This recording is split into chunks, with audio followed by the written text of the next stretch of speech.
إن الحمد لله تعالى نحمده ونستعين به ونستغفره ونعوذ بالله تعالى من شرور أنفسنا ومن سيئات أعمالنا. إنه من يهده الله تعالى فلا مضل له ومن يضلل فلا هادي له، وأشهد أن لا إله إلا الله وحده لا شريك له، وأشهد أن محمدًا عبده ورسوله. يا أيها الذين آمنوا اتقوا الله حق تقاته ولا تموتن إلا وأنتم مسلمون. يا أيها الناس اتقوا ربكم الذي خلقكم من نفس واحدة وخلق منها زوجها وبث منهما رجالا كثيرا ونساء، واتقوا الله الذي تساءلون به والأرحام، إن الله كان عليكم رقيبا.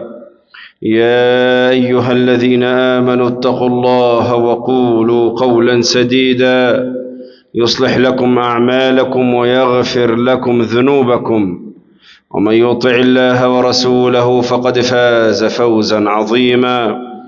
أما بعد، فإن أصدق الحديث كتاب الله، وأحسن الكلام كلام الله، وخير الكلام كلام الله، وفضل كلام الله على سائر الكلام كفضل الله على خلقه، وأن خير الهدي هدي محمد صلى الله عليه وسلم، وأن شر الأمور محدثاتها، وكل محدثة بدعة، وكل بدعة ضلالة، وكل ضلالة في النار. أما بعد، الهدف راعني وأفزعني وهالني ما سمعته من بعض أبنائنا الشباب لما قال لي أنه ليس له طموح ولا هدف ولا أمل في هذه الحياة. وتدبرت حال هذا الولد الغر الصغير، ضعيف النفس، ضعيف العزيمة، التائه الحائر، هذا المسكين، فوجدت أن هذا حال أغلب الشباب، بل حال أغلب المسلمين، بل حال أغلب الذين يزعمون التدين، حال الأغلب الأعم إلا من رحم الله عز وجل.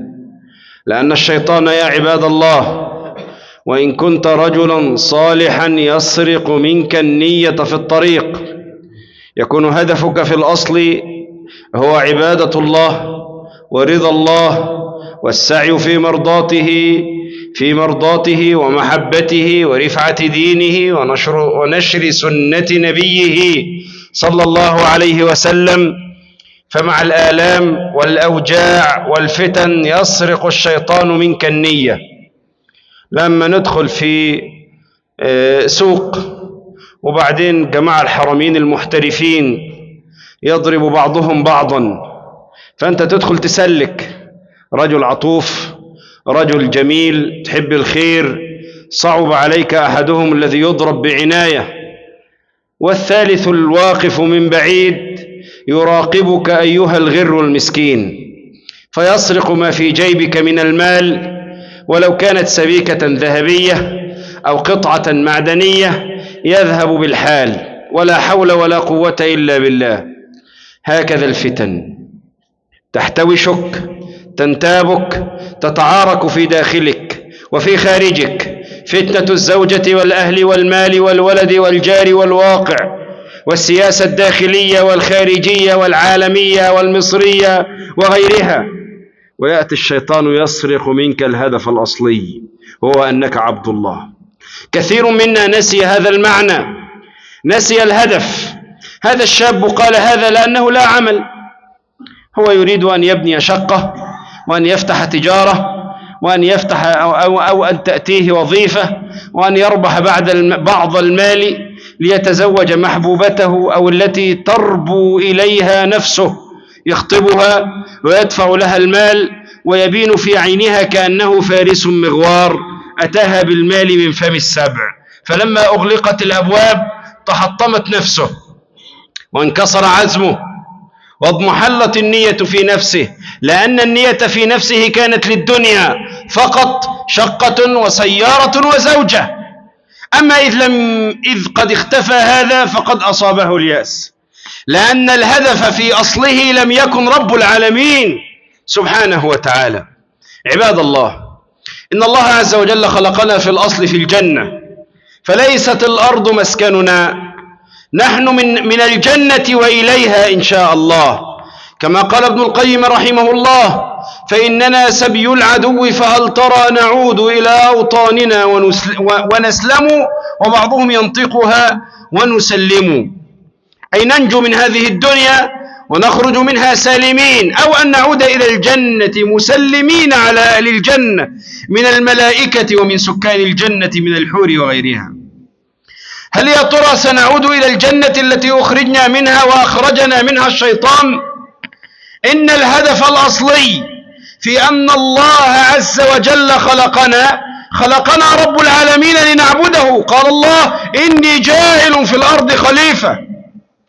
قيل خليفة أي يخلف الناس بعضهم بعضا في عبادة الله عز وجل، يعني الأصل أن الله خلقنا لنكون خلائف في الأرض، يعبد بعضنا نعبد رب العالمين جيلا بعد جيل، هذا هو الأصل. أو أننا نخلف الجن الذين أفسدوا في الأرض بعد أن طردهم رب العالمين من الأرض، حاربتهم الملائكة وطردتهم إلى جزائر البحار، هدفوهم في البحر ورا عشان أفسدوا في الأرض. ذلك الملائكة لأن الله خلقهم قبل كل شيء، قبل الإنس والجن وكده، يعني خلقهم رب العالمين سبحانه وتعالى فيعلمون، عندهم خبرة. قالوا: أتجعل فيها من يفسد فيها؟ احنا كنا أولى بالشغلانة دي. قال: إني أعلم ما لا تعلمون. ولذلك تجد في أكثر من حديث أن الله يسأل الملائكة اللي هم السيارة في الأرض اللي بيطلبوا العلم: أين كنتم؟ قالوا: ربنا وجدنا قوما يعبدونك. فيقول الله عز وجل لهم ردا على القول الأول: أتجعل فيها من يفسد فيها؟ فيقولون: ربنا لم يروك. قال: كيف لو رأوني؟ قالوا: لكانوا أشد لك عبادة. قالوا: ربنا ويسألونك الجنة. قال: وهل رأوها؟ قالوا: لا، وربهم أعلم وهم يعلمون أن الله أعلم. لله المثل الأعلى، كما تكلم ابنك وتقول له: بني إيه رأيك في كذا؟ ما أنت عارف موضوع الفلاني، كنت فين؟ ما هو عارف، بس هو تريد أن تسمع منه. قال: وهل رأوها؟ قالوا: لا. قال: كيف لو رأوها؟ قالوا: لكانوا أشد لها طلبا.